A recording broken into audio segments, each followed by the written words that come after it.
Bonsoir à toutes et à tous et bienvenue pour cette 62e émission de Justice citoyenne, regard croisé entre avocats et citoyens avec Maître David Guillon, avocat au barreau de Montpellier. Nous serons en direct donc dans 5 minutes. Comme d'habitude, on lance 5 minutes en avance afin de pouvoir vous alerter via les notifications comme quoi l'émission va bientôt commencer. Donc on vous laisse vous installer sur vos canapés sagement et ce soir on va traiter du sujet notamment d'une attaque d'un recours auprès de la CEDH que nous allons réaliser avec Maître David Guillon, suite justement à des recours que j'avais effectués avec lui auprès du Conseil d'État. On va vous expliquer ça un petit peu, donc pour vous détailler un petit peu ces différents recours, les différentes solutions, les différentes pistes. Je vous rappelle que Maître David Guillon se bat depuis le début et qu'il ne veut pas lâcher. Il continue à se battre pour essayer d'obtenir justice.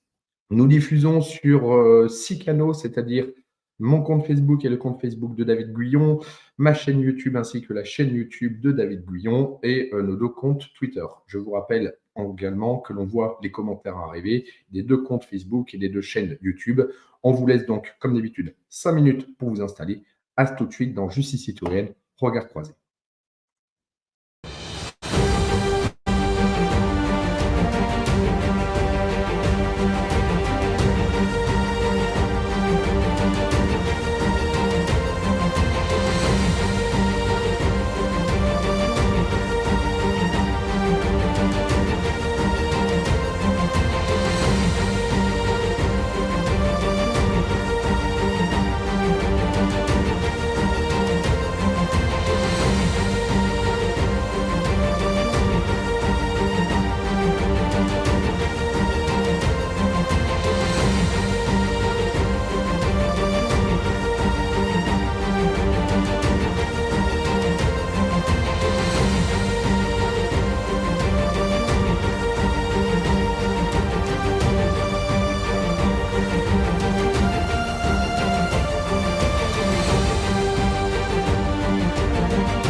Bonsoir à toutes et à tous et bienvenue pour cette 62e émission, la première de l'année 2024.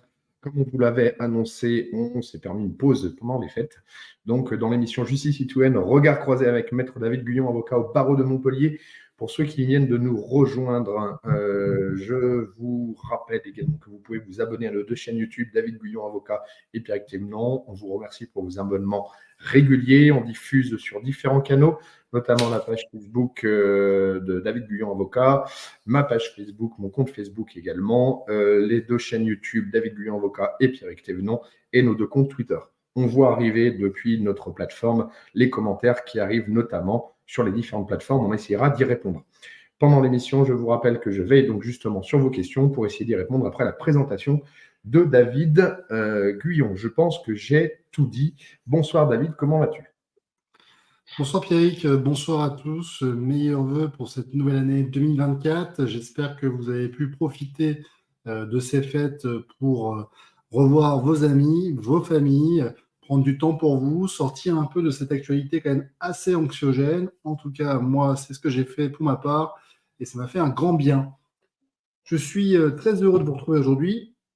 Première émission de l'année 2024. On va partir pour une 50aine d'émissions encore et toujours avec mon acolyte Pierrick Thévenon. Je suis très heureux de retrouver encore une fois aujourd'hui sur cette émission.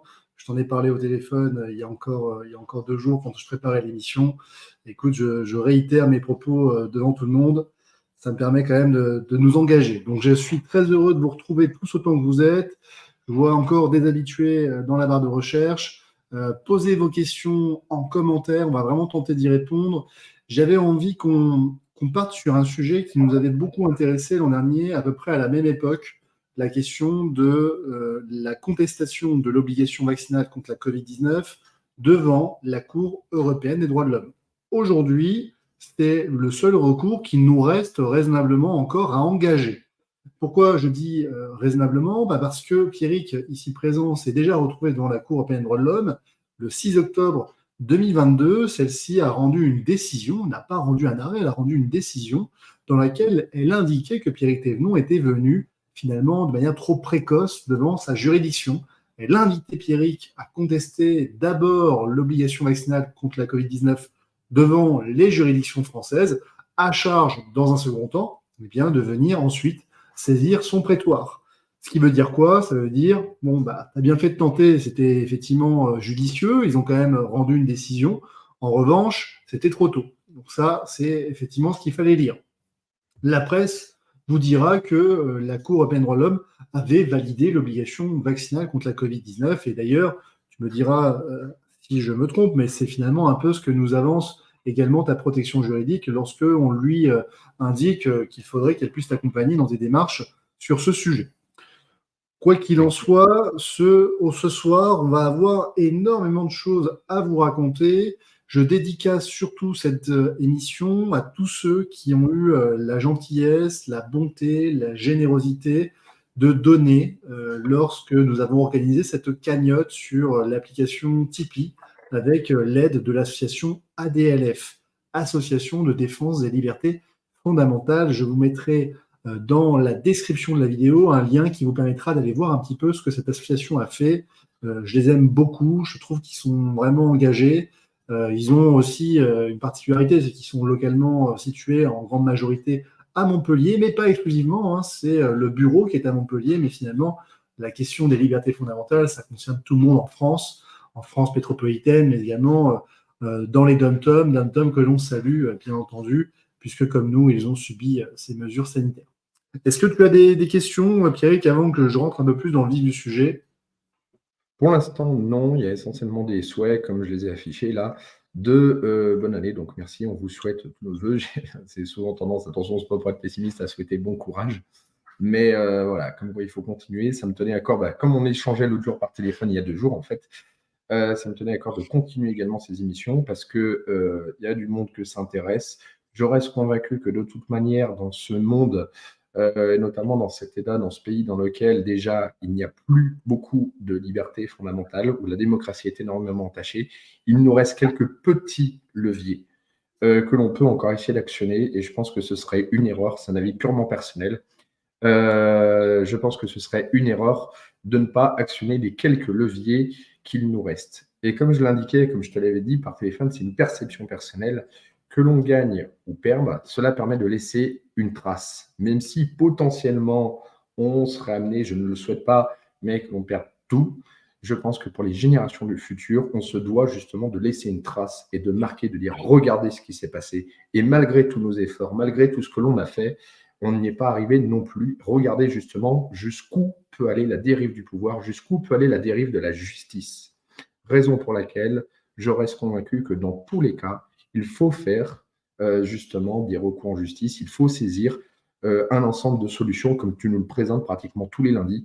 Et je trouve même dommage qu'il n'y ait pas assez de gens des fois qui tentent quand même ces fameux recours en justice parce que des fois, dans certains cas, ça paye. Qui ne tente rien n'arrive. J'aurai l'occasion, là, dans la semaine, de vous diffuser quelques décisions favorables que nous avons eues pour des soignants suspendus.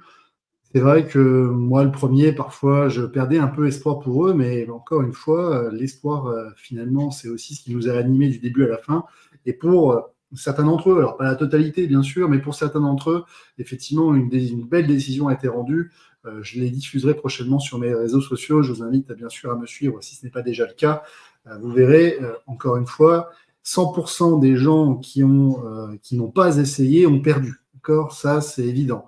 Donc, à partir du moment où vous essayez, vous combattez, vous prenez automatiquement le risque de réussir. Et c'est exactement ce qui s'est passé pour ces clients qui nous ont accompagnés, qui nous ont fait confiance dans ces démarches.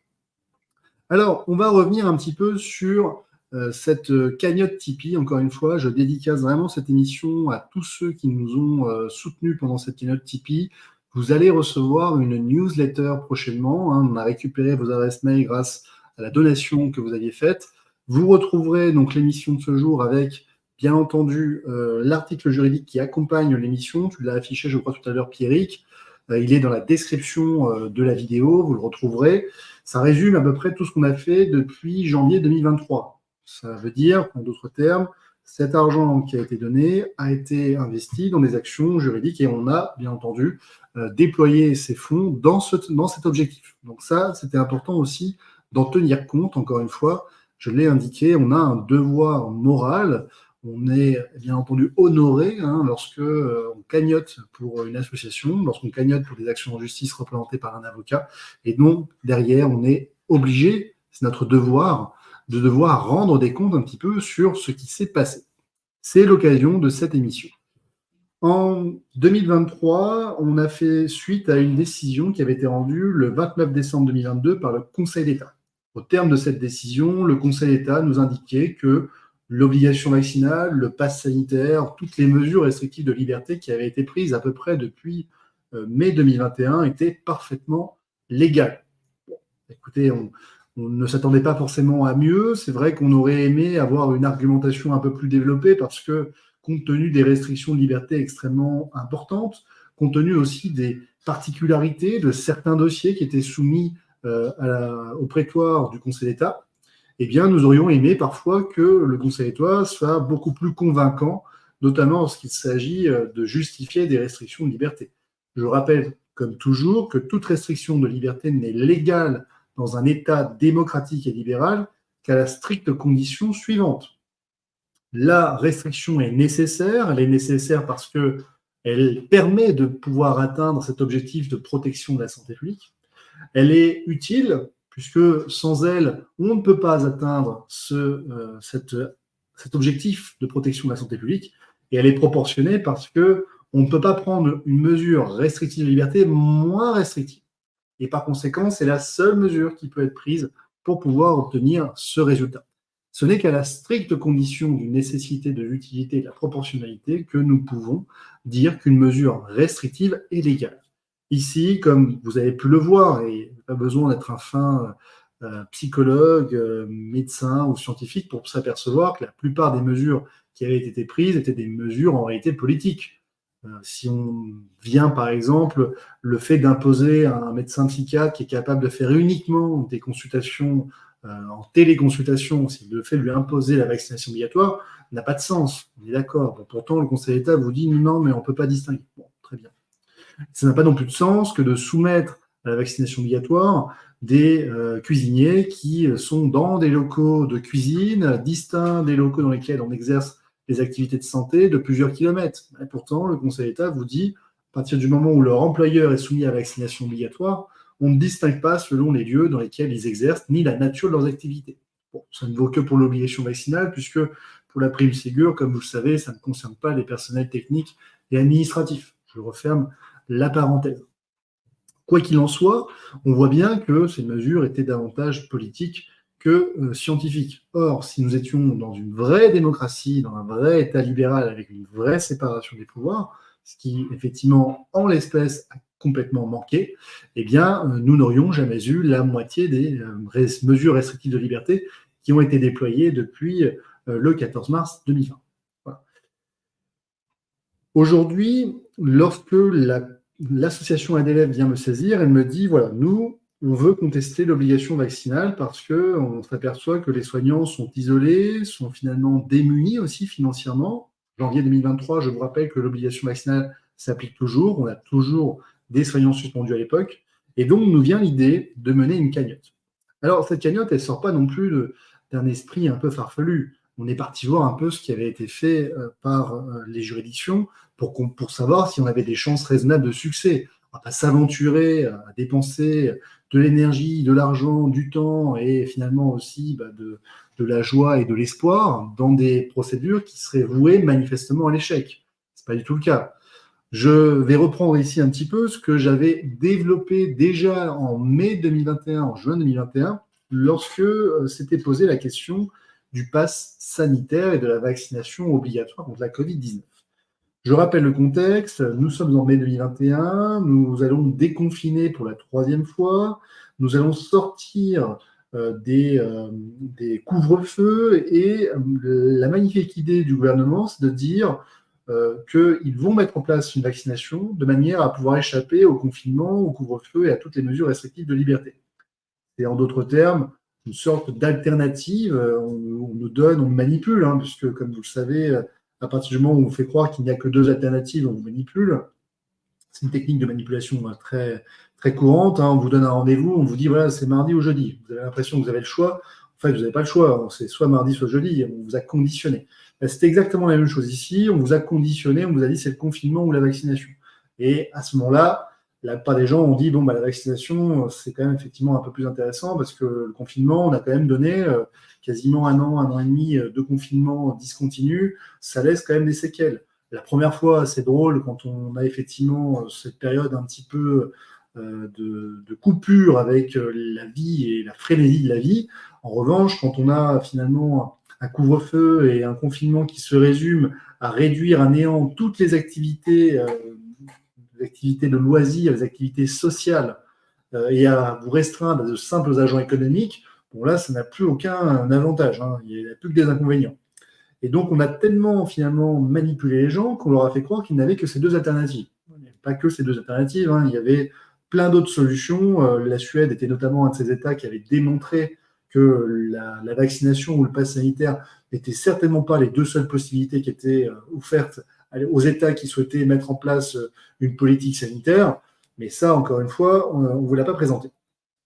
Quoi qu'il en soit, le 9 avril 2021, la Cour européenne des droits de l'homme, surprise du calendrier, va rendre une décision qui est applicable et qui concerne la vaccination obligatoire.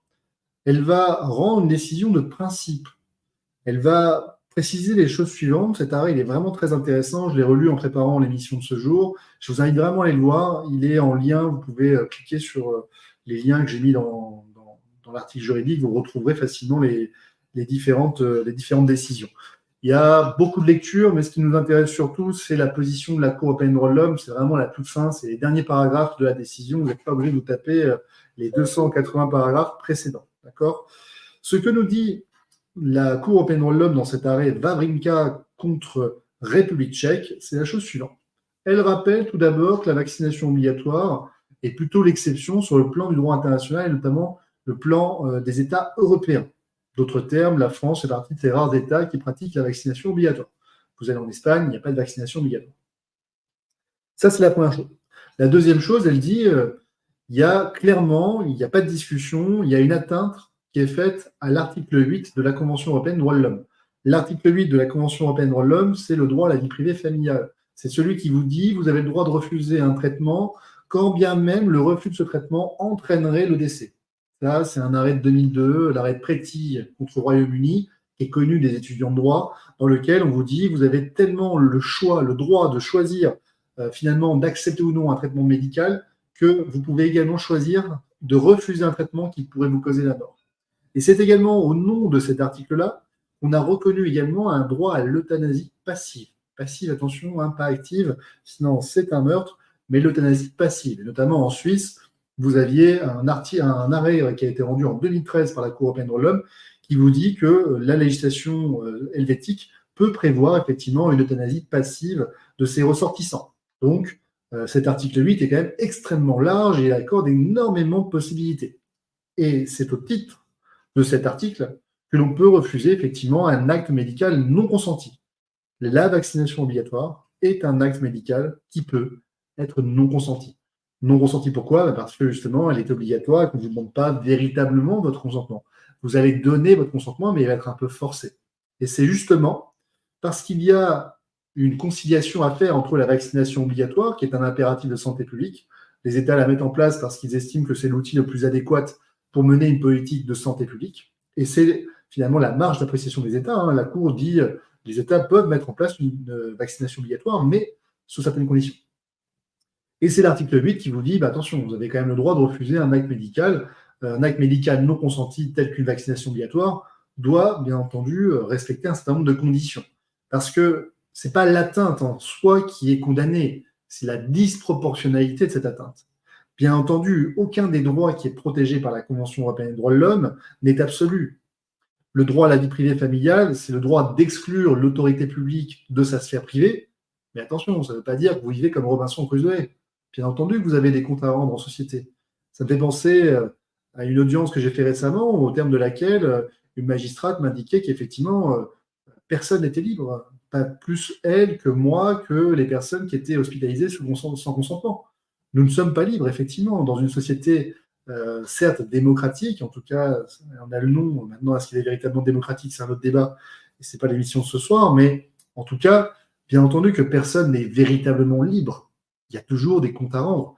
N'est libre que celui qui vit finalement en totale autarcie sur son île déserte. Robinson Crusoe est libre, et encore, il est libre. Il est soumis aux lois de la nature. On ne peut même pas considérer qu'il est totalement libre, parce que s'il fait la moindre erreur, il peut mourir à tout instant. Donc la liberté, vous voyez, c'est quand même quelque chose qui est assez illusoire finalement. Mais encore une fois, la liberté n'a pas besoin d'être absolue pour être assurée. Et donc c'est la raison pour laquelle, lorsque l'on vit en société, oui, il y a des restrictions. Et la question est toujours où est-ce qu'on met le curseur. Pour la Cour européenne des droits de l'homme, elle vous dit la vaccination obligatoire est possible, mais attention, il faut qu'elle respecte un certain nombre de conditions. Elle en fixe notamment 5, c'est les 5 que j'ai relevés. Elle nous dit que dans le cas d'espèce, c'est toujours une appréciation au cas par cas, elle nous dit qu'au cas d'espèce, la vaccination existait déjà depuis de nombreuses années. Il s'agissait d'une vaccination infantile, ce n'était pas la vaccination contre la Covid-19. Elle nous dit que la vaccination lutte contre une maladie qui était grave. Elle nous dit également que les effets secondaires sont connus et qui sont effectivement mineurs, voire quasiment inexistants.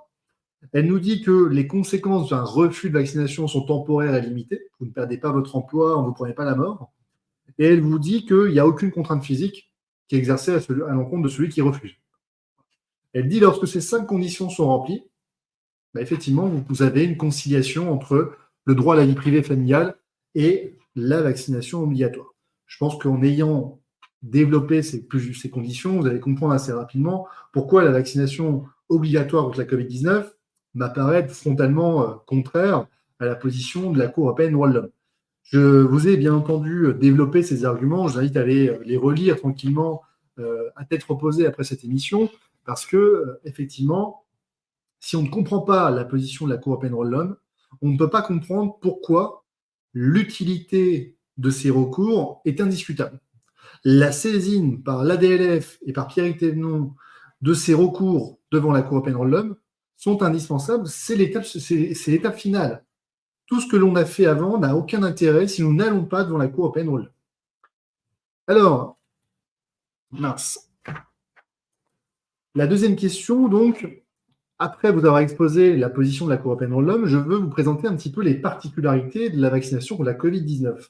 Vous savez, très souvent, on vous dit, il y a déjà eu plein de vaccinations obligatoires. Ce n'est pas la première, finalement. Pourquoi absolument, vous êtes contre cette vaccination contre la Covid-19?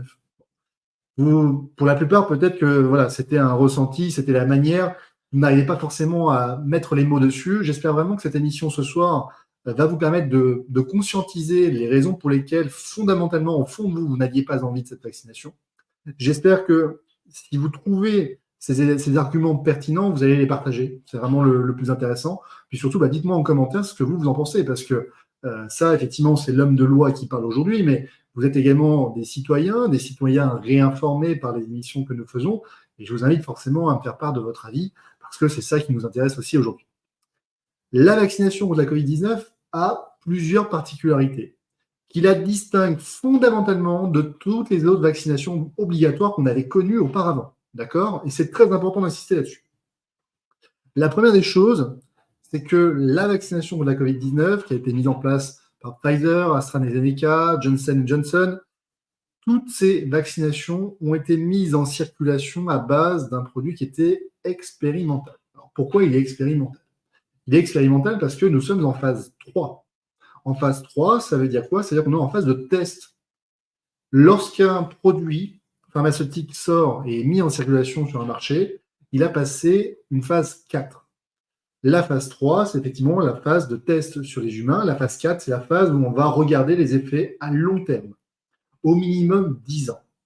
Et ça, c'est pas moi, encore une fois, qui le dit, c'est la NSM. Vous pouvez retrouver toutes ces informations sur le site de la NSM. J'ai même récupéré dans mes requêtes un schéma de la NSM que je mets directement dans mes requêtes. Donc, j'invente pas ça. Ce sont effectivement des produits expérimentaux parce qu'en fait, on est en train de faire l'expérimentation sur la population générale et on regarde au fur et à mesure, effectivement, si ces produits ont des conséquences néfastes ou non. Mais quoi qu'il en soit, effectivement, ce ne sont pas des produits aboutis parce qu'ils n'ont pas passé les 4 phases nécessaires qui sont habituellement exigées pour la mise en circulation de produits pharmaceutiques. En ça, qui sont expérimentaux. Ça ne veut pas dire, encore une fois, et il faut faire attention parce qu'on pourrait être censuré, cela ne veut pas dire que parce qu'il est expérimental, c'est un produit dangereux.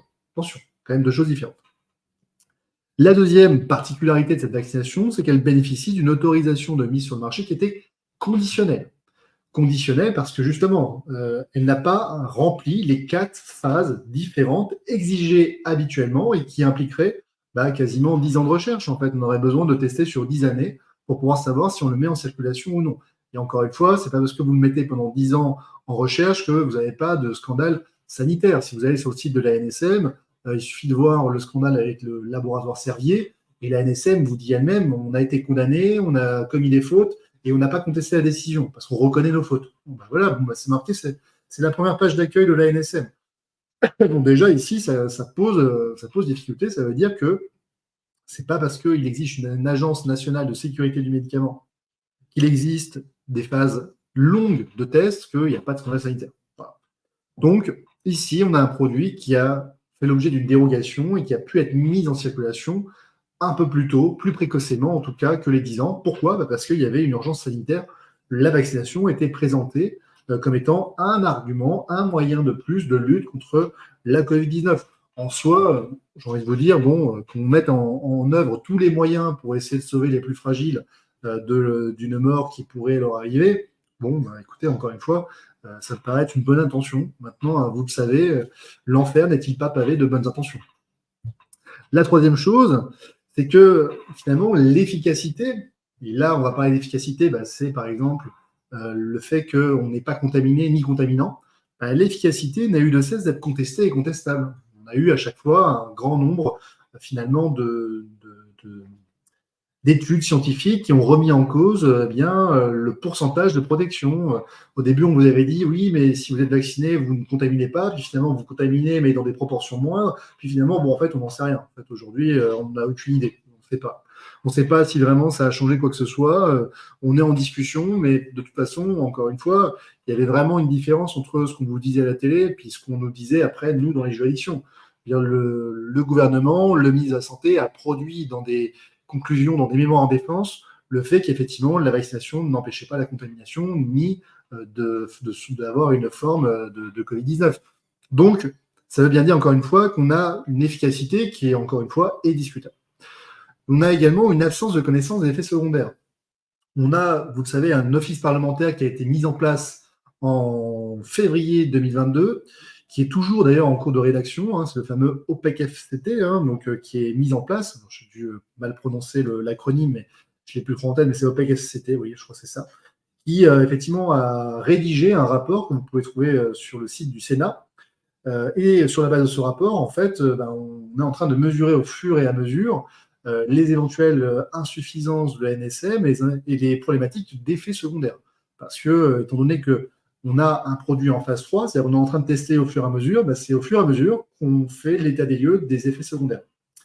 Et surtout, et c'est là que ça sera très intéressant, on en parlera prochainement, je ne veux pas non plus trop en dévoiler, mais vous savez que je suis saisi d'un gros dossier contre la NSM, se pose la question de la pharmacovigilance. Vous savez, la pharmacovigilance, elle peut être passive, elle peut être active. Elle est passive lorsque on attend spontanément de la part des patients et des médecins que l'on fasse remonter les effets secondaires. Elle est active lorsque, effectivement, les agences vont spontanément, de leur propre initiative, faire une mesure des effets secondaires potentiels, en tout cas de tout ce qui pourrait rejaillir suite à une vaccination. Donc, c'est-à-dire que c'est eux qui vont faire une batterie de tests sur l'ensemble des personnes qui vont être vaccinées et qui vont pouvoir déterminer s'il y a ou non des effets secondaires et ensuite de déterminer s'ils ont un lien ou non avec cette vaccination. Ça, c'est ce qu'on appelle la pharmacovigilance active.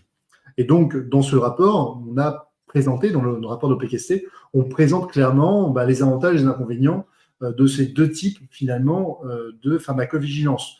Ce qu'on nous reproche, nous, dans la requête qu'on est en train de préparer, c'est justement le fait que lorsqu'on est en train de soumettre une population qui est en bonne santé, avec un produit expérimental, contre une maladie qui, dans la très grande majorité des cas, n'était pas létale, voire même qui était totalement asymptomatique. Je vous rappelle que vous étiez obligé de vous tester quand même pour savoir si vous étiez malade. Personnellement, j'ai eu une grippe il y a quelques semaines, je n'ai pas eu besoin de me tester puisque j'étais vraiment HS, complètement en capoute. Donc, ça veut bien dire que lorsque vous avez besoin de vous tester, c'est que les conséquences, en tout cas la caractérisation de cette maladie, elle est assez bénigne. Quoi qu'il en soit, à partir du moment où tous ces éléments-là sont présents, l'opportunité de rendre obligatoire la vaccination doit être vraiment mesurée. C'est-à-dire que lorsqu'on fait ce choix politique, parce que ce n'est pas scientifique, c'est politique, d'imposer une vaccination obligatoire, il faut vraiment le faire avec la main tremblante, en se disant, bon, attention, on a quand même des avantages, des inconvénients dans les deux cas, mais concrètement, si jamais on se plante, ça va être dramatique. Donc, ici, cette vaccination, vous le voyez, elle a des particularités qui sont quand même très différentes des vaccinations obligatoires, pour les raisons que je viens d'exposer. Et la cerise sur le gâteau, j'ai envie de vous dire, c'est que jamais dans l'histoire, j'ai envie de dire l'histoire du monde, parce que ce sont les nouvelles technologies qui ont permis ça, jamais dans l'histoire du monde, nous n'avons pu instaurer un tel contrôle des populations, notamment par la violence économique qui a été exercée à l'encontre de tous ceux qui refusaient la vaccination. Passe sanitaire, passe vaccinal et vaccination obligatoire. Je rappelle que certains étaient soumis, dans le cadre professionnel, à un pass vaccinal. Donc ici, c'est vraiment le fait de suspendre sans rémunération tous ceux qui finalement refusent la vaccination qui en fait une vaccination obligatoire extrêmement différente de toutes les vaccinations obligatoires qu'on avait connues auparavant. Rien que pour ça, celui qui vous dit c'est une vaccination obligatoire comme toutes les autres, c'est qu'il n'a rien compris, le bonhomme.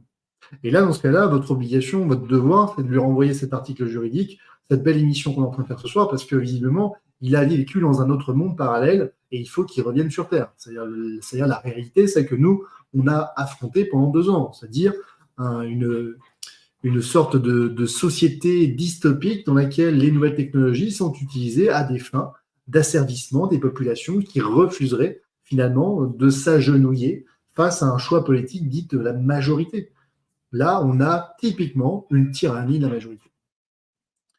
Je vous ai présenté donc la position de la Cour européenne des droits de l'homme, qui est somme toute assez proportionnelle. On est en train de dire, on peut faire à peu près, on peut instaurer une vaccination obligatoire, mais attention, il y a quand même des limites. Les limites sont plus que raisonnables. Et puis, on a une vaccination obligatoire Covid-19, qui, alors là, pour le coup, est en total roue libre, où on voit qu'en fait, les mecs S'ils avaient voulu concrètement faire n'importe quoi et violer manifestement toutes nos règles de droit, ils ne s'y seraient pas pris autrement. Bon, ils n'auraient pas fait différemment que ce qu'ils ont fait là aujourd'hui. Alors, pourquoi la vaccination obligatoire contre la Covid-19 serait-elle contraire à la position de la Cour européenne des droits de l'homme? Bon, je vous ai exposé les deux arguments, vous avez déjà plus ou moins compris, mais pourquoi? Parce que justement, il y a une absence totale de liberté de choix. À partir du moment où vous promettez des larmes et du sang, la mort économique, c'est ça, je vous dis, vous êtes suspendu sans rémunération. On vous promet quand même une mort économique. À partir de ce moment-là, il n'y a plus de liberté. Cette absence de liberté, c'est justement ce qui distingue une vaccination forcée d'une vaccination obligatoire. On est passé d'une vaccination obligatoire à une vaccination forcée. Et la vaccination forcée, elle n'est jamais compatible avec l'article 8 de la Convention européenne des droits de l'homme.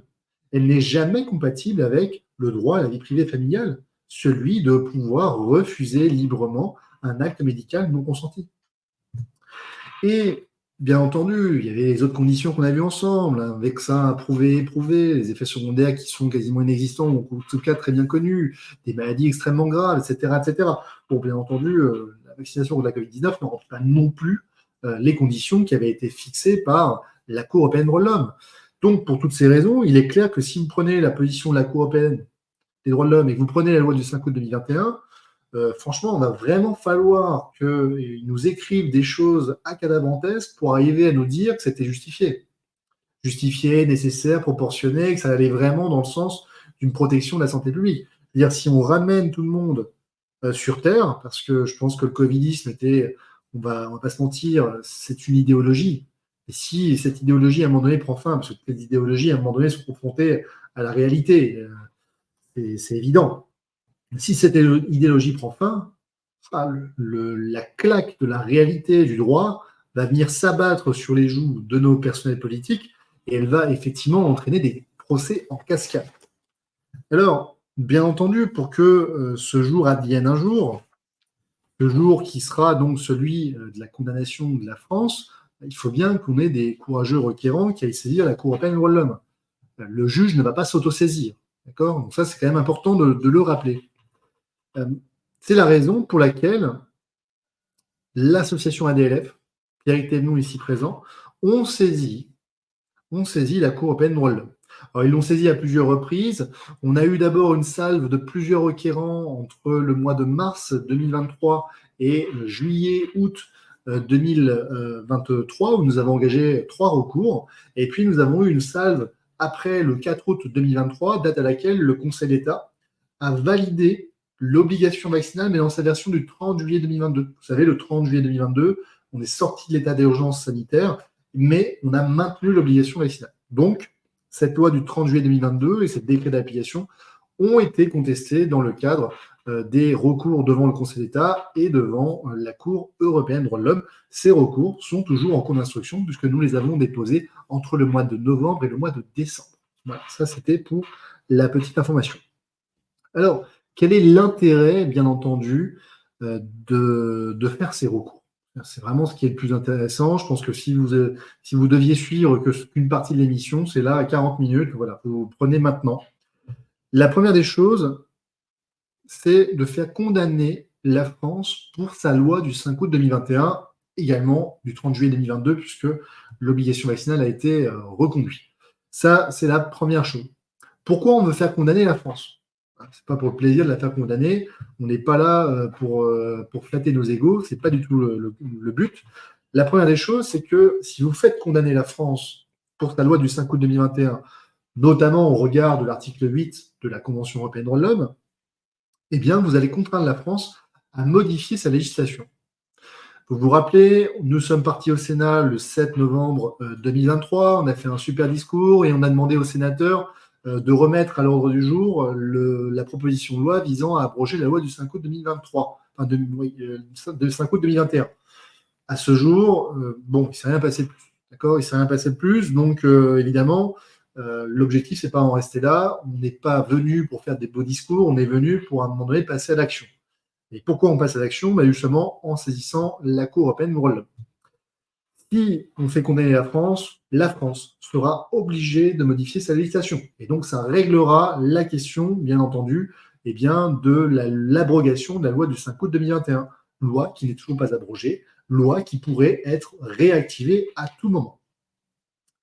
La deuxième des obligations, c'est qu'il va falloir que l'État prévoie la réparation des conséquences de toutes les personnes qui ont été placées dans la même situation que le requérant. C'est-à-dire que si demain Pierrick Thévenon emporte la victoire devant la Cour européenne des droits de l'homme, tous ceux qui ont été placés dans les mêmes conditions que Pierrick Thévenon pourront prétendre à une indemnisation. Pourront prétendre, bien entendu, attention, il faut faire la demande, il faut saisir le juge, on va revenir dessus. La troisième des conséquences que j'ai pu bien sûr repérer par rapport à cette décision qui pourrait advenir, c'est que l'État, à l'avenir, ne pourrait pas prendre une législation identique. Parce que l'on pourra toujours lui opposer cette décision dans laquelle la France a été condamnée, et que par conséquent, aujourd'hui, un outil aussi discriminant qui est une obligation vaccinale assortie d'une suspension sans rémunération ne pourrait plus être mis en œuvre en raison de cette condamnation de la France.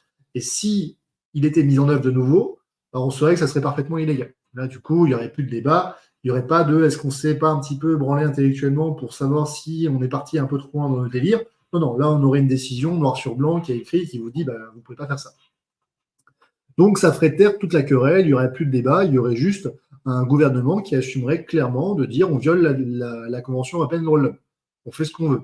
Bon, je vous rappelle, c'est pour ceux qui ont vu mon émission sur les cartouches de cigarettes, c'est exactement ce qu'a fait le gouvernement. La Commission européenne leur dit il faut qu'on puisse transporter au moins 4 cartouches de cigarettes. L'État français dit oui, mais non. Voilà, donc on ne fera pas. Mais voilà, donc oui, l'État français peut violer la loi et peut violer effectivement clairement une stipulation de la Convention européenne des droits de l'homme. Mais quand vous avez une décision à lui opposer qui est marquée en noir sur blanc, c'est pas la même chose que lorsque on est ici en train de faire d'œuvre un petit peu de doctrine. C'est-à-dire qu'on écrit, on imagine, mais on n'a pas de décision de justice. On contribue à un débat juridique et intellectuel, mais on n'a pas de décision de justice. Donc, encore une fois, on peut écrire tous les articles juridiques, écrire tous les bouquins que l'on veut, une décision de justice aura toujours beaucoup plus d'effet. Ça, c'est quand même assez évident.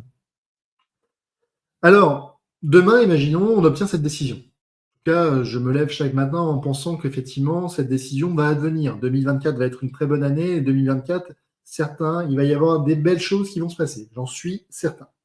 Demain, Pierrick Thévenon et moi obtenons une belle décision de la France qui est condamnée et donc qui va entraîner un droit à indemnisation pour tous les soignants qui ont été suspendus. Plusieurs choses à faire. Première chose, il faut faire un recours. C'est-à-dire que ce n'est pas parce que la France est condamnée que vous êtes automatiquement indemnisé. Je le rappelle souvent, mais il n'y aura aucune indemnisation spontanée de la part du gouvernement. D'une part, parce que, de toute façon, les soignants, ce n'est pas des requérants quérulents, ce pas des personnes qui font des recours. Donc, déjà, c'est beaucoup plus économique de ne pas faire du tout de recours, enfin, de ne pas spontanément indemniser, parce que, vu la proportion de personnes qui feront des recours, c'est beaucoup plus rentable de ne pas spontanément indemniser. La deuxième chose, c'est parce que la prescription joue contre vous, messieurs, dames, vous le savez. Vous avez jusqu'au 1er janvier 2025. Si vous avez été suspendu le 15 septembre 2021, le 1er janvier 2025, la prescription sera acquise en grande partie. On verra après des petites subtilités, mais encore une fois, je le dis toujours à mes clients, si on peut éviter un débat sur la prescription, c'est quand même mieux. Voilà. Il n'y a pas de débat, il n'y a plus de difficulté. Parce que si le juge peut vous dégager sur une question de prescription, il le fera. Et après, il faut partir en appel. On redébourse de l'argent et on rediscute et on se chamaille sur la prescription. C'est pas. Voilà. Pour moi, je le dis, quand on peut s'éviter ce débat, il faut s'éviter. Ça, c'est la première chose. La deuxième chose, c'est que, attention, cette décision, si elle intervient en 2025 ou en 2026, elle n'a pas pour effet de proroger le délai de prescription. Ça veut dire quoi? C'est-à-dire que si vous êtes prescrit parce que vous n'avez jamais engagé de recours par la suite, vous ne pouvez pas venir devant le juge en disant oui, mais en fait, à l'époque, moi, je ne savais pas que la Cour européenne des droits de l'homme allait condamner la France et que j'allais avoir droit à une indemnisation. Non, vous ne pourrez pas parce qu'on l'a écrit sur le sujet, on en a déjà parlé, mais une décision de justice ne proroge pas le délai de prescription. Donc, ça veut dire que ça ne reporte pas la prescription. Tant pis, c'est ça que ça veut dire. La troisième chose, encore une fois, si on veut à un moment donné obtenir gain de cause devant le gouvernement, il faut faire remonter le plus de recours possible devant la Cour européenne des droits de l'homme. Donc, pour ceux qui ont des recours en cours. pour ceux qui ont eu des décisions défavorables en première instance, mais qui ont quand même la possibilité de continuer l'aventure, continuer l'aventure. Continuer l'aventure parce que, encore une fois, c'est une question politique. Tout ça est de la politique. C'est uniquement de l'idéologie. Mais comme toute idéologie, vous savez, il y a un moment donné où ça va craquer. Et quand ça craque, il faut juste espérer d'être déjà en place. Si on attend gentiment que les gens agissent pour nous, il ne passera jamais rien. Donc, moralité dans cette histoire, allons jusqu'au bout, prenons ce qui nous revient de droit et allons chercher effectivement ce gouvernement devant les juridictions les plus importantes, et notamment la Cour européenne des droits de l'homme, parce que si une condamnation de la France doit intervenir, c'est devant cette juridiction qu'elle interviendra. Vous me direz, oui, mais Davos, etc. Oui, mais si on commence à penser effectivement au caractère totalement corrompu de nos juridictions, on ne fait rien. On ne fait rien, on va dire dans une hutte et puis on attend que le temps passe. Voilà, donc la seule chose à retenir, c'est que ce qui sert à rien, c'est de rien faire. Voilà. À partir de ce moment-là, quand on a compris ça, bah on fait. On fait, puis des fois ça passe, des fois ça ne passe pas. Mais entre le désespoir et l'espoir, moi personnellement, je choisis l'espoir. Et les gens qui m'accompagnent dans ces recours ont également choisi l'espoir. Donc, encore une fois, lorsque vous choisissez l'espoir, bah, parfois vous avez des belles surprises. J'en diffuserai cette semaine sur mes réseaux, encore une fois, comme je vous ai dit, des belles décisions qui sont tombées. On va en diffuser, ça n'arrive pas qu'aux autres, et encore une fois, parce que ces requérants ont eu le culot, l'audace, l'outrecuidance d'aller chercher ce qui leur revenait de droit devant les juridictions administratives, conseil de prud'homme, mais également conseil d'État. Et donc, à ce titre, encore une fois, persévérer, persévérer, persévérer, c'est l'âme de tout entrepreneur, c'est l'âme de toute personne qui a des convictions. C'est pas parce qu'on vous dit non une fois, deux fois, trois fois qu'il ne faut pas recommencer. Je raconterai cette histoire pour terminer. Je discutais avec un confrère il n'y a pas très longtemps à Paris qui me parlait, puisqu'il a un peu plus d'expérience que moi, des conditions dégradantes dans lesquelles les détenus étaient amenés au tribunal correctionnel de Paris. Ils appelaient ça effectivement le cachot, hein, un petit peu, c'était un cachot, c'est-à-dire qu'on plaçait les détenus dans l'attente d'être jugés, et les avocats se sont organisés à un moment donné pour soulever systématiquement des conclusions relatives aux conditions indignes dans lesquelles les détenus étaient placés le temps de la procédure. Et les magistrats, pendant très longtemps, ont refusé de faire droit à ces demandes d'annulation de procédure basées sur les conditions indignes dans lesquelles les détenus étaient placés. Finalement, à un moment donné, un des magistrats s'est quand même interrogé de savoir pourquoi, de manière aussi coordonnée, les avocats soulevaient systématiquement ce type de moyens.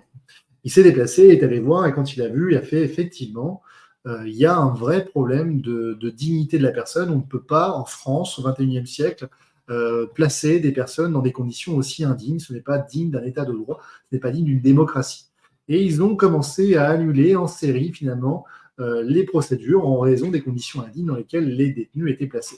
Moralité, le gouvernement a réagi, il a mis des moyens, et effectivement, les conditions dans lesquelles les détenus étaient placés se sont améliorées. Qu'est-ce que ça signifie ? Ça signifie que si au premier rejet, les avocats avaient décidé d'arrêter de soulever systématiquement ce type de moyens, les conditions dans lesquelles les détenus étaient placés ne se seraient jamais améliorées. Et encore une fois, on le rappellera quand même. Oui, certes, il y a des gens, c'est des pourris, mais ce n'est pas pour autant qu'ils méritent d'être détenus dans telles conditions. On rappellera que parmi les personnes détenues, on a aussi parfois des personnes qui n'ont pas commis des crimes ou des délits graves. Ça peut être monsieur et madame tout le monde. Vous faites un excès de vitesse sur la route, vous renversez quelqu'un, vous êtes poursuivi au tribunal correctionnel. Est-ce que vous devez être traité comme la pire des ordures du monde ? Je ne suis pas certain. Donc, heureusement que ces confrères ont persisté, heureusement qu'ils ont persévéré, parce que s'ils n'avaient pas persévéré, bien entendu, jamais les choses n'auraient pu changer. Donc, retenez une chose, parce qu'ils ne savaient pas que c'était impossible, ils l'ont fait.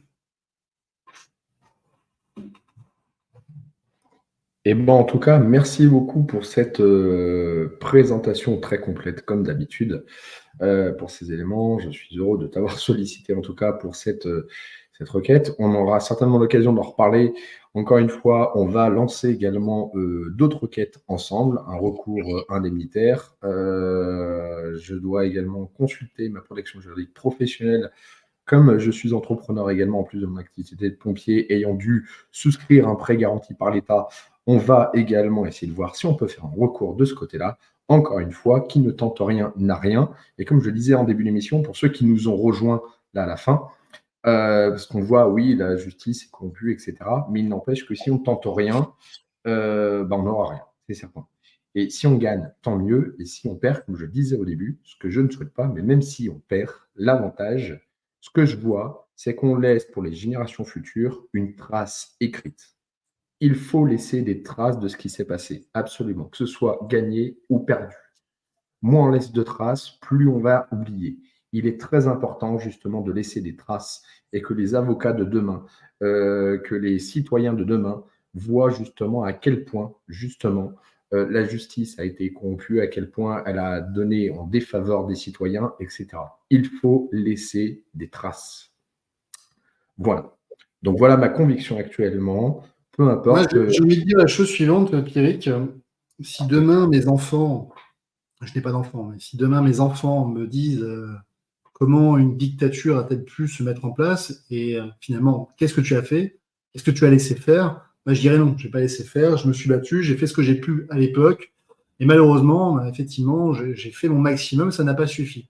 Mais je préfère dire ça que de dire j'ai regardé les autres et je me moquais finalement de ce que les autres pouvaient faire. Je considérais que ce qu'ils faisaient était assez futile, était inintéressant et je n'y croyais pas. Mais finalement, par ma passivité, par mon inaction, j'ai laissé faire. Je suis totalement d'accord avec toi. Pour moi, ne rien faire, c'est laisser faire également. Donc voilà, point de vue totalement personnel. J'ai noté donc quelques questions. Comme d'habitude, on répond à vos questions. Vous êtes plus de 300 à justement nous suivre en direct. Il y en a beaucoup également qui regardent après. Donc n'hésitez pas à poser vos questions en commentaire si il y en a encore. Je commence par une question de Jeannot à 20h14. Est-il toujours pertinent de lancer un recours au tribunal administratif compte tenu des maigres résultats obtenus? Alors oui, il est toujours pertinent. Pourquoi? Parce que chaque situation est différente. Cette semaine, je publierai sur mes réseaux une série de décisions qui ont été rendues. Il y en a pour lesquelles je n'y croyais pas personnellement. J'ai notamment un agent administratif qui était à l'APHP qui a obtenu gain de cause. Il travaillait dans des locaux distincts et il était finalement soumis à un autre employeur qui était détaché, qui était lui-même pas soumis à vaccination obligatoire. Je n'y croyais pas vraiment parce que la position du Conseil d'État est de dire à partir du moment où l'agent est rattaché à un employeur qui est soumis à la vaccination obligatoire, il n'y a pas de distinction, quelle que soit la nature de ses fonctions, quel que soit le lieu dans lequel il exerce ses fonctions. Pourtant, il a gagné. Donc, voilà, moi, je pense qu'à partir du moment où il y a une situation, il faut persévérer, il faut insister. Ensuite, qu'est-ce qu'on appelle des maigres résultats? Chaque fois qu'il y a une victoire, on n'en parle pas forcément systématiquement. Et la presse ne relaie pas non plus les victoires plus largement que les défaites. Donc les maigres résultats, non. Moi, aujourd'hui, sur 26 dossiers, j'ai 7 dossiers qui ont été favorables. Je ne trouve pas que ce sont de maigres résultats. Vous me diriez, j'ai eu une décision tous les 50 dossiers. Je me dis, ah ouais, effectivement, c'est pas terrible. Moi, j'en ai 26, il y en a 7 qui effectivement sont favorables. Sur les autres, on va voir effectivement ce qu'on peut faire. Et encore une fois, ça, c'est intéressant ce que je vais vous raconter. Vous savez, on a des agents qui ont été suspendus et qui par la suite sont tombés en arrêt maladie ou ont été rétablis. Pour autant, l'employeur n'a pas retiré la décision de suspension. J'ai eu cette situation justement dans quelques-uns des 21 dossiers qui n'ont pas obtenu gain de cause. La magistrate du tribunal administratif de Toulouse a pris le temps à la fin de l'audience de nous regarder et de nous dire je ne peux pas vous donner gain de cause pour ces dossiers parce que moi, en tant que magistrat, je dois regarder si à la date à laquelle vous aviez été suspendu, vous étiez en arrêt maladie ou vous étiez rétabli. Je n'apprécie la légalité de cette décision qu'au jour où elle a été prise. Ah oui, je ne vais pas demander à l'administration de tenir compte d'un élément qui n'existait pas au moment où elle a pris sa décision. Ça paraît assez logique. Donc, si vous êtes tombé malade par la suite, ou si vous avez été rétabli par la suite, et que l'employeur n'a pas tenu compte de ce nouvel élément pour modifier sa décision, dans ce cas-là, venez saisir ma juridiction. C'est quand même fort qu'un magistrat vous dise venez saisir ma juridiction. Je ne peux pas vous donner gain de cause et elle nous explique pourquoi. Et venez saisir ma juridiction. Moi, j'ai trouvé ça assez incroyable. Une grande preuve déjà d'humanité. C'est-à-dire on dit souvent que les juridictions administratives sont les plus froides et non soient froids. C'est vrai. Finalement, les circonstances personnelles donc finalement qui a très peu de conséquences sur la position qui va être rendue par un juge. Votre caractère personnel, vos bonnes intentions, votre personnalité n'ont aucune incidence sur la légalité d'une décision. C'est pour ça qu'on dit que c'est assez froid. Et pour autant, ici, on a eu vraiment une démonstration d'humanité, où on nous dit clairement, revenez devant ma juridiction, puisque je ne peux pas vous donner gain de cause dans le cadre de ce dossier, mais par contre, on pourra discuter effectivement dans le cadre d'une action en responsabilité. C'est pour ça que je tiens vraiment à insister sur le fait, c'est pas parce que vous perdez une procédure que ça ne vaut pas la peine de réfléchir à une autre stratégie. Ce qui, encore une fois, pour moi, est totalement inutile, c'est de ne rien faire. Vous ne faites rien, vous attendez que les autres fassent pour vous, oui, il ne se passera jamais rien pour vous. Oui, effectivement, là, ce n'est pas des maigres résultats, il y aura 0 résultat. Si vous ne faites rien, il y aura 0 résultat. Donc ça, c'est la conséquence. Donc vraiment, ne vous laissez pas penser qu'il n'y a pas de résultat positif. La presse ne relaiera jamais officiellement et massivement des résultats qui seraient positifs. Ça, c'est la première chose. Deuxièmement, si vous ne tentez pas, il est évident que vous ne gagnerez pas. Merci pour ces éléments. Je me suis permis, pendant que tu finissais justement d'expliquer cette citation-là que Christelle, que je connais bien, que je trouve très intéressante, celui qui plante des arbres tout en sachant qu'il ne pourra profiter de leur ombre, vient de commencer à comprendre le sens de la vie. Merci Christelle pour ce message, je pense, qui est très parlant. Je continue. Ouais. Alors c'est marrant parce que là je suis en direct et il s'avère que Christelle, que je connais depuis un petit moment, en fait, habite juste à côté de chez moi à, je dirais, 50 mètres. Donc coucou Christelle. Alors, Bloom qui nous pose des questions. Coucou Bloom, que l'on voit de manière très régulière également à nos lives. Merci Bloom.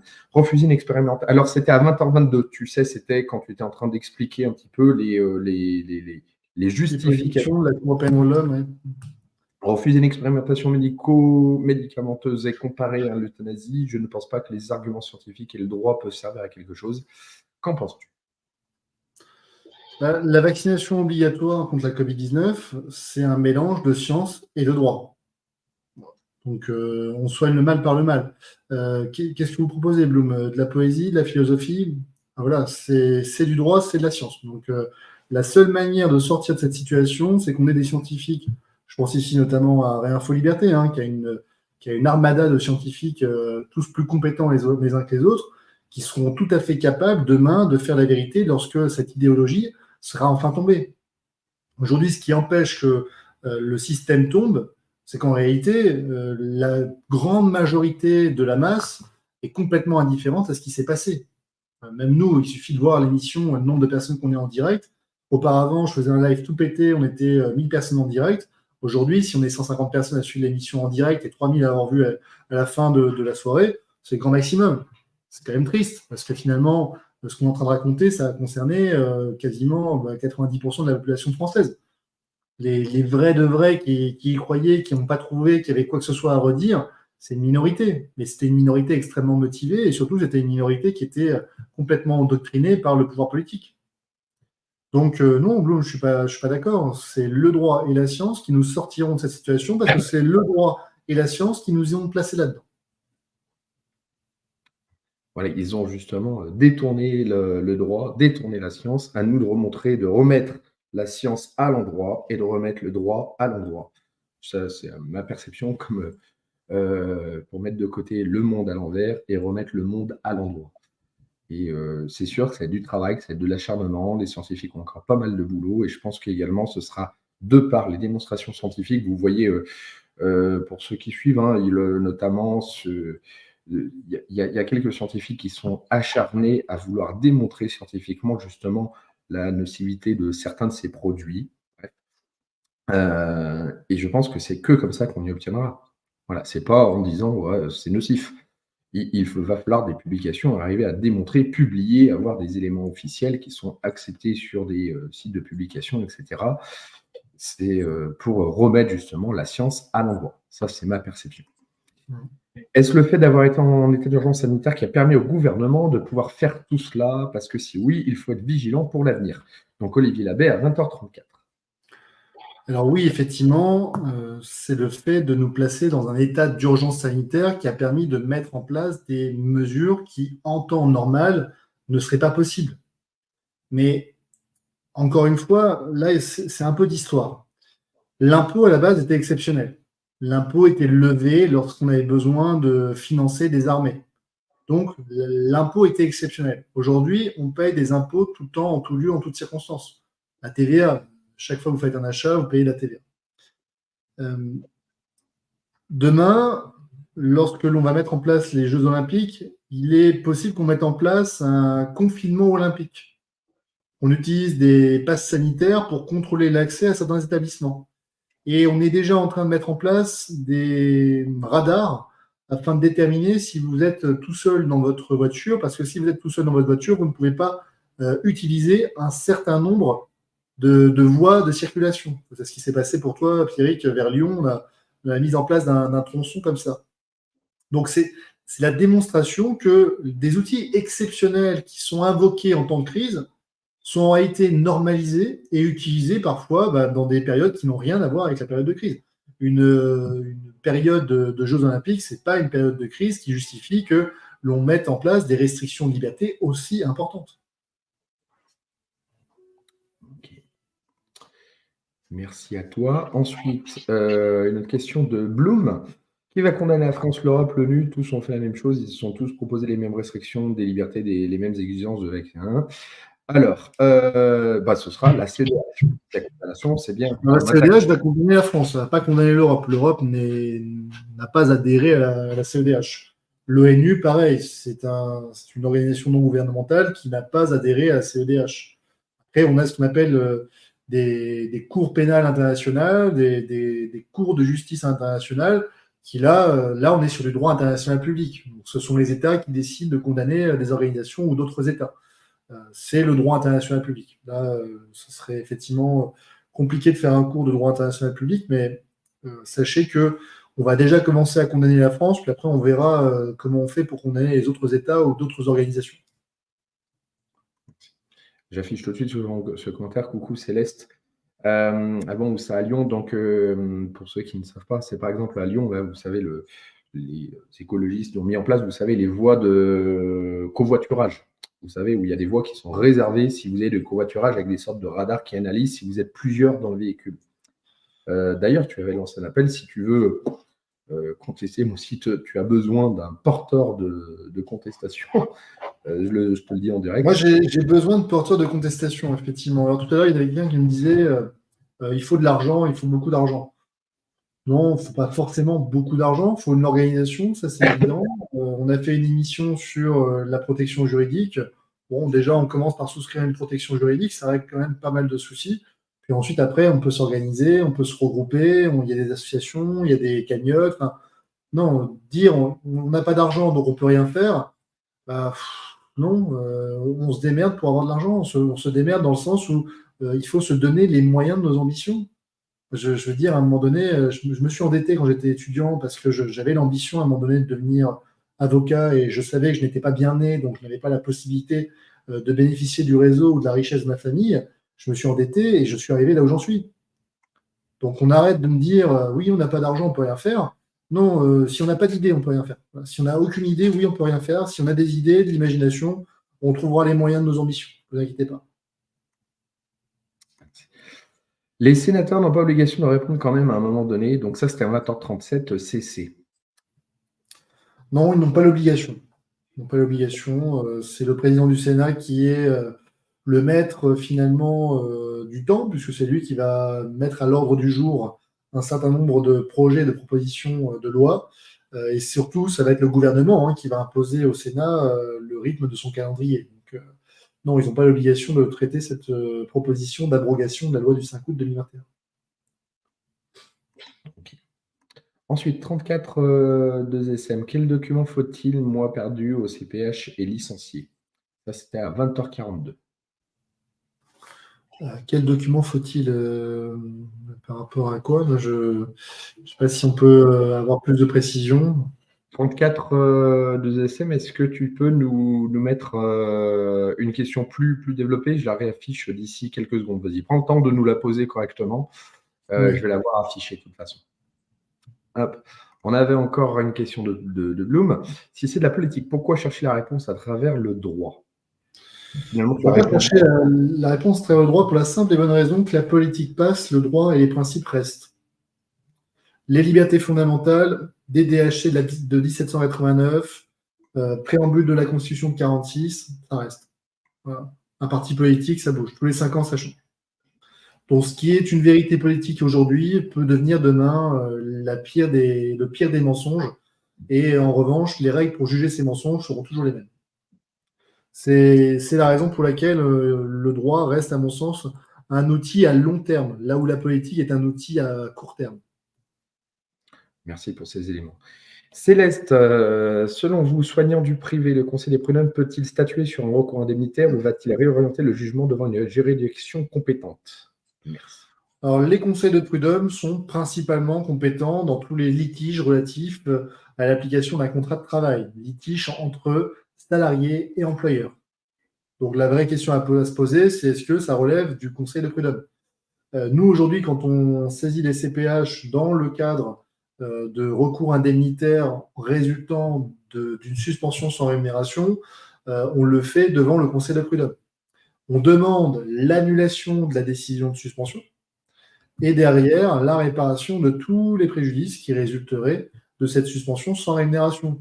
Il va assez loin puisque je demande la réparation des droits à la retraite et l'insuffisance de l'ARE, puisque tu le sais, Pierrick, pour tous ceux qui ont été suspendus, Pôle emploi considère qu'ils n'ont pas une durée d'affiliation suffisante, alors même qu'ils n'ont jamais bénéficié pendant leur durée de suspension d'une allocation de retour à l'emploi. C'est l'effet qui se coule. Hein. Vous êtes suspendu, donc vous ne bénéficiez pas de l'ARE, puis une fois que vous n'êtes plus suspendu, vous ne bénéficiez pas de l'ARE parce que vous étiez suspendu. Voilà, super. Donc ça, bien entendu, moi, je le débat devant le Conseil de prud'homme. Je ne sais pas si le Conseil de prud'homme est 100% compétent. Je ne sais pas si ça tiendra, mais encore une fois, qui ne tente rien n'a rien. On n'a jamais eu de situation comme celle-ci. Donc, il faut faire œuvre un peu de créativité, un petit peu de combativité. Et aujourd'hui, moi, je préfère demander trop au Conseil des prud'hommes que pas assez. Voilà, ça, c'est ma position. Deuxième question qui suivait ensuite de Céleste. Je retourne la question. Si la CEDH rejette la condamnation de la France, est-ce que la décision ferme la porte à tous les recours indemnitaires engagés? Non, du tout. Du tout, pourquoi? Parce que la CEDH rend toujours une décision au cas par cas. D'accord? Donc, elle ferme la porte à moi. Voilà. Par exemple, Pierrick est c'était typiquement l'archétype du requérant qu'on a envie de représenter devant la CEDH. Pour quelle raison? Parce que pendant 22 mois quasiment, tu as été suspendu sans rémunération. Donc, si toi, tu n'obtiens pas gain de cause, il y a très peu de chances qu'un soignant suspendu ait une situation plus précaire que la tienne, excepté celui qui va faire l'objet d'une dépression grave, qui va partir, voilà, pour lequel l'employeur a eu en plus des actions de velléité à son encontre. Bon, là, bien entendu, ce serait une situation un peu différente, mais on va dire le soignant lambda, il est suspendu sans rémunération et pas plus de conséquences que ça. Lui, effectivement, si toi, ton recours est rejeté, au terme d'une procédure, un arrêt de la Cour européenne de l'homme, il faudra s'interroger sur l'opportunité d'un recours CEDH. Pour l'instant, ce n'est pas le cas. Et d'ailleurs, ils ont accepté d'instruire ton affaire, quand bien même, manifestement, tu étais irrecevable. La deuxième chose, Céleste, c'est qu'aujourd'hui, on fait des recours en responsabilité sans faute. Responsabilité de l'État du fait des lois, responsabilité de l'administration sans faute, du fait d'un acte administratif légal. Je m'explique. Moi, aujourd'hui, dans les recours que j'engage, salariés, libéraux et agents publics, je leur dis, vous vous retournez contre l'État parce que l'État a pris la loi du 5 août 2021 et cette loi vous a causé un préjudice qui est tellement anormal qu'il y a une rupture d'égalité devant les charges publiques et que, même si cette loi est parfaitement légale, vous avez un droit à être indemnisé. C'est la jurisprudence depuis plus de 100 ans, je n'ai rien inventé. La deuxième chose, c'est de dire, agent public, vous avez été suspendu par votre administration. L'administration, votre employeur vous dit, mais oui, mais moi, c'était légal, c'est la loi du 5 août. Ok, parfait, oui, très bien, allez, on va dire que c'était parfaitement légal. Mais pour autant, une décision administrative, même lorsqu'elle est légale, peut causer des préjudices qui sont anormaux, et dans ce cas-là, peut entraîner une indemnisation. C'est la fameuse jurisprudence quiteas. On a un requérant qui s'appelle Quiteas qui est en Tunisie. Il a des Berbères qui viennent finalement s'attrouper sur ces terrains. Il a des terrains agricoles, il ne peut plus exploiter. Il demande à la préfecture de chasser ces bédouins qui sont sur son terrain. La préfecture refuse. Il obtient une décision de justice. La décision de justice lui dit OK, vous avez le droit effectivement à faire chasser ces personnes qui sont illégalement sur votre terrain. Et puis la préfecture continue de refuser. De nouveaux procédures. Et là, le Conseil d'État dit oui, effectivement, il y a un acte administratif qui est légal. On peut refuser de chasser ces personnes qui sont sur son terrain parce que si on le fait, c'est une guerre civile. Donc c'est légal. Mais cette décision qui est légale, elle cause un préjudice effectivement à ce monsieur Quiteas, qui est trop important. Et il est tellement important que le Conseil d'État lui dit vous avez le droit d'être indemnisé. Voilà, donc, oui, vous avez été suspendu pendant 20 mois par votre employeur. Votre employeur vous dit oui, mais c'était parfaitement légal. Oui, monsieur. Jurisprudence Quiteas, c'était légal, mais vous m'avez causé un préjudice qui est tellement important, qui est tellement grave, que j'ai le droit d'être indemnisé. Et la jurisprudence, depuis 1923, vous donne gain de cause. Voilà. On n'a rien inventé. Hein. Merci pour ces éléments. C'est quand on n'a encore fait aucun recours. Par où commencer, qui attaquer ou en son recours contre l'État? Première chose à faire, prenez conseil auprès d'un avocat. Je ne vous dis pas venir forcément auprès de moi, mais la première chose à faire, moi je le fais systématiquement avec mes clients, on fait un petit appel téléphonique de 20 minutes et on essaie de comprendre la situation de la personne qui nous a contactés. Ça permet de déblayer déjà, est-ce que c'est opportun ou pas? Si vous avez été suspendu 2 mois, bon, faites pas de recours, ça ne vaut pas le coup, c'est trop cher par rapport à l'enjeu financier et par rapport à ce que ça pourrait vous rapporter. Sauf si vous avez une protection juridique. Là, effectivement, c'est intéressant. Mais si vous n'avez pas de protection juridique, faites pas un recours, l'enjeu n'en vaudra pas la chandelle. Donc ça, c'est vraiment la première chose. Donc vous faites un point téléphonique avec votre avocat. Vous choisissez votre avocat en fonction déjà un petit peu de sa sensibilité à la cause. N'allez pas tomber sur un avocat qui va vous dire mais vous aviez qu'à vous faire vacciner. Là, forcément, vous n'allez pas être bien entendu et bien écouté. Ça, c'est évident. La deuxième chose, prenez un avocat qui est compétent dans le domaine dans lequel vous venez de saisir. Vous êtes un salarié, allez plutôt voir quelqu'un qui fait du droit social. Vous êtes un agent public, vous êtes un libéraux, allez voir plutôt un avocat en droit public. Ça va être quand même plus l'État, l'administration, voilà, c'est quand même plus pertinent. Donc vous choisissez quand même quelqu'un par rapport à ce domaine de compétences, et après vous choisissez cette personne par rapport à la confiance qu'elle génère chez vous. Si la personne, vous ne la sentez pas, vous partez. Vous partez, vous ne travaillez pas avec quelqu'un pendant 1 an, 2 ans, 3 ans sur une procédure si vous n'avez pas 100% confiance en cette personne. Voilà, ça, c'est la première chose. Donc, je ne sais pas si j'ai répondu à votre question, mais la première chose, faites un point téléphonique avec un avocat, ça va vous permettre déjà d'y voir beaucoup plus clair et de pouvoir apprécier l'opportunité ou non d'aller plus loin. Déjà, ça vous permet comme ça d'avoir une visu sur les possibilités qui s'offrent à vous. J'afficherai là quelques autres questions, mais il y a des questions, c'est vrai que j'ai vues là que je n'ai pas encore affichées, qui sont assez précises. Rappelons que là, en fait, on ne fait pas une consultation juridique, comme tu le répètes souvent. On va dire d'une manière globale certaines choses, et après, chaque cas est Bien sûr, bien sûr. du cas par cas. Posez vos questions en commentaire, on essaiera d'y répondre à la fin de l'émission. Pierrick, j'ai quasiment plus de batterie dans 5 minutes. À mon avis, mon ordinateur va nous lâcher. Je propose que ce soit les dernières questions. Alors, je me suis rapproché de Maître Rizacher. A-t-elle la possibilité de me joindre à votre recours? Oui, moi, Maître Rizacher, je suis en contact avec elle toutes les semaines. Donc, effectivement, Arnaud, si à un moment donné, il y a une opportunité à ce que vous puissiez vous joindre à nous, ce sera avec grand plaisir. Je travaille régulièrement avec Maître Rizacher. On a plein de recours ensemble devant différentes juridictions. Donc, oui, vous êtes entre de bonnes mains. Et rassurez-vous, s'il y a une interaction à faire avec nous, Maître Rizacher m'en parlera. Une petite question là, qui peut aider, de Olivier, notamment Graland. Bonsoir David et Pierrick, est-il possible de joindre une pétition au recours de QPC car beaucoup de collectifs et associations aimeraient nous soutenir par cette action? Alors, les pétitions n'ont pas de valeur juridique. Donc, c'est une belle lettre d'intention. Ça peut effectivement avoir son petit pesant de cacahuètes dans une discussion, dans une négociation avec l'administration, mais ça n'a aucune valeur juridique. Ce que je vous invite à faire, si vous avez déjà un recours qui est pendant, c'est vous prenez une association et vous faites ce qu'on appelle une intervention volontaire. Là, vous venez appuyer le recours principal. Avantage, inconvénient. L'avantage, c'est que vous n'avez pas besoin de justifier d'un intérêt à agir. Vous arrivez, vous faites une intervention volontaire et vous allez défendre bec et ongle la position du requérant principal. Inconvénient, si le requérant principal se désiste ou n'est pas recevable, vous n'êtes pas non plus recevable. Vous êtes conditionné à sa propre recevabilité. Voilà, Olivier, je ne sais pas si ça a répondu à vos questions, mais voilà, il existe des possibilités, mais il faut distinguer ce qui est d'ordre purement politique, on va dire, et ce qui est d'ordre juridique. Et je te propose de terminer là-dessus, notamment 34 de SM. Les documents à fournir si je veux saisir avec vous la CEDH. Pour l'interrogation, c'était à 21h03, là, il y a 10 minutes. Mon affaire est compliquée. Et en effet, finalement, ça rejoint ce que je disais. Je pense, un peu comme CC, CC qui nous a mis là un autre commentaire, je l'ai bien vu, une autre remarque.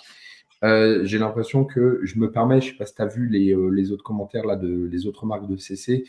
David, là, s'afficher. Je pense que là, ça nécessite après une consultation, je pense, juridique, parce que j'ai l'impression que c'est assez complexe et c'est vraiment des dossiers, on va dire, à traiter au cas par cas. Ouais. Oui, là, effectivement, je vous invite à vous rapprocher soit de votre avocat, soit de tout avocat que vous estimez être capable de répondre à votre problématique. Encore une fois, je dis toujours, si vous avez déjà un avocat, c'est lui qui est le plus compétent pour pouvoir vous dire la bonne stratégie. Si après, il y a une divergence d'opinion ou de stratégie ou vous voulez un autre avis, vous pouvez solliciter notre avocat. D'accord ? Voilà, ça peut arriver. Hein. Encore une fois, chaque avocat aura sa stratégie. D'accord ? Donc, ne vous dites pas qu'il y en a une qui est plus intéressante que l'autre. Non, il y a autant de stratégies qu'il y a d'avocats. Et il y a des stratégies qui sont parfois plus payantes que d'autres. Voilà, c'est tout. La preuve, regardez, moi j'avais fait avec le syndicat Sud, vous savez, la requête auprès de la Cour européenne des droits de l'homme dès le départ, au tout départ. On avait essayé de saisir, on vous a dit, mais vous allez perdre parce que vous n'avez pas saisi toutes les juridictions. L'objectif, il était clair, c'était d'essayer de faire péter, entre guillemets, cette obligation vaccinale tout de suite. En se disant, de toute manière, en gros, le choix qui était fait par le syndicat Sud avec leur avocat, c'était de se dire, bon, on va avoir trop de temps de réponses des juridictions finalement françaises avant de saisir la CEDH. Ils savaient bien que de toute manière, il fallait normalement passer par ces juridictions-là. Ils ont tenté, en argumentant, en faisant un mémoire auprès de la CEDH, de dire, regardez, pourquoi on vient vous saisir de suite, c'est de se dire, ça va prendre trop de temps. Il y a déjà, on va dire, différents conseils qui... Non, mais c'était couillu, c'était couillu faire ce qu'ils ont fait. Ce qui est juste dommage, et bon, c'est toujours facile dans son canapé de refaire la guerre, je sais. Ce qui est juste dommage, c'est de ne pas avoir finalement tenté le recours CEDA, Conseil d'État en même temps. Ok. Oui. Et de l'avoir joint à la requête en disant on a fait un recours, donc voilà, au moment où vous allez vous saisir, on aura peut-être déjà une décision. C'est juste là, mais encore une fois, c'est facile de refaire la guerre au fond de son canapé. Voilà, tout ça pour dire que pourquoi j'ai saisi David, parce que du coup, depuis un petit moment, on bosse ensemble. Encore une fois, moi, finalement, mon cas est également unique pour lui, puisque j'ai fait ce recours. Ensuite, on l'a consulté, on a attaqué en 2022, en août 2022, suite au feu de forêt. Dites-vous, là, on est en janvier 2024, donc ça fait déjà 1 an et demi. Finalement, le temps passe vite. Et le recours qu'on a fait justement auprès du Conseil d'État en août 2022 était justement dans ce but-là de faire aujourd'hui cette fameuse requête CEDH qu'on fait. Donc voilà, c'est du temps. Et qu'on a déposé au mois de novembre. Pardon ? Et qu'on a déposé au mois de novembre. Donc voilà, 1 an et demi après, et donc voilà, là on vous en parle. Ce qui a été fait en août 2022 avait pour objectif d'attendre cette décision du Conseil d'État en vue de faire ce qu'on est en train de faire auprès de la CEDH. Donc en tout cas, merci à toutes et à tous. On espère avoir répondu au maximum de questions. Merci pour votre présence. Pensez à liker, à partager. On refera des émissions comme celle-ci, ne vous inquiétez pas, on répondra à un maximum de questions. Il y a plein de sujets qui viendront cette année, encore une fois. Donc, pas de panique. Si on n'a pas pu répondre à votre question aujourd'hui, on y répondra forcément à une autre occasion. Je vous invite aussi à aller revoir les émissions qu'on avait faites sur ce sujet. Il y a une très forte chance qu'il y ait déjà les réponses à vos interrogations. Rappelez-vous, vous n'êtes pas obligé de vous taper les 1 heure d'émission. Il y a les articles juridiques qui citent en 4 minutes. Bon, ça va, c'est quand même raisonnable. Pour la semaine prochaine, Pierrick, tu veux annoncer le sujet ? Vas-y, annonce-le. Donc, on va parler des permis. On va parler des permis de conduire et notamment de la durée limitée que la Commission européenne voudrait infliger à nos permis. Et oui, la question serait, est-ce que lorsque l'on passe un permis de conduire, celui-ci pourrait être valable uniquement 15 ans et on serait derrière obligé de repasser le code ou une épreuve de conduite ? c'est la question à laquelle on va tenter de répondre la semaine prochaine à 20h dans l'émission Justice citoyenne. Je vous invite forcément à vous abonner à la chaîne, à partager notre contenu et à nous donner rendez-vous la semaine prochaine à 20h avec toutes les questions que vous avez sur ce sujet. Et puis, rappelez-vous, vous pouvez souscrire à la chaîne David Guyon si vous voulez soutenir financièrement, notamment tout ce travail-là qu'il nous fait et sa présence hebdomadaire là, tous les lundis avec un article juridique. Tout ça est mis à disposition gratuit, donc vous pouvez soutenir. Si vous souhaitez soutenir ma chaîne, vous avez sur ma chaîne YouTube également le lien Tipeee, si vous souhaitez également soutenir la chaîne à votre manière. En tout cas, merci à toutes et tous. On continue, encore une fois, vous l'avez vu, je pense, en fait, on essaie de faire des émissions sur un axe fondamental qui est la défense des libertés fondamentales. Donc, ce sera l'objet également de l'émission de la semaine prochaine, justement avec ces permis. Quelle est l'atteinte au niveau des libertés fondamentales de ces mesures qu'ils souhaitent potentiellement prendre à l'échelle européenne? Bonne soirée à toutes et à tous. Merci. On pensait à liker, partager, vous abonner et on se dit à lundi prochain. Bonne soirée à tous. À la prochaine.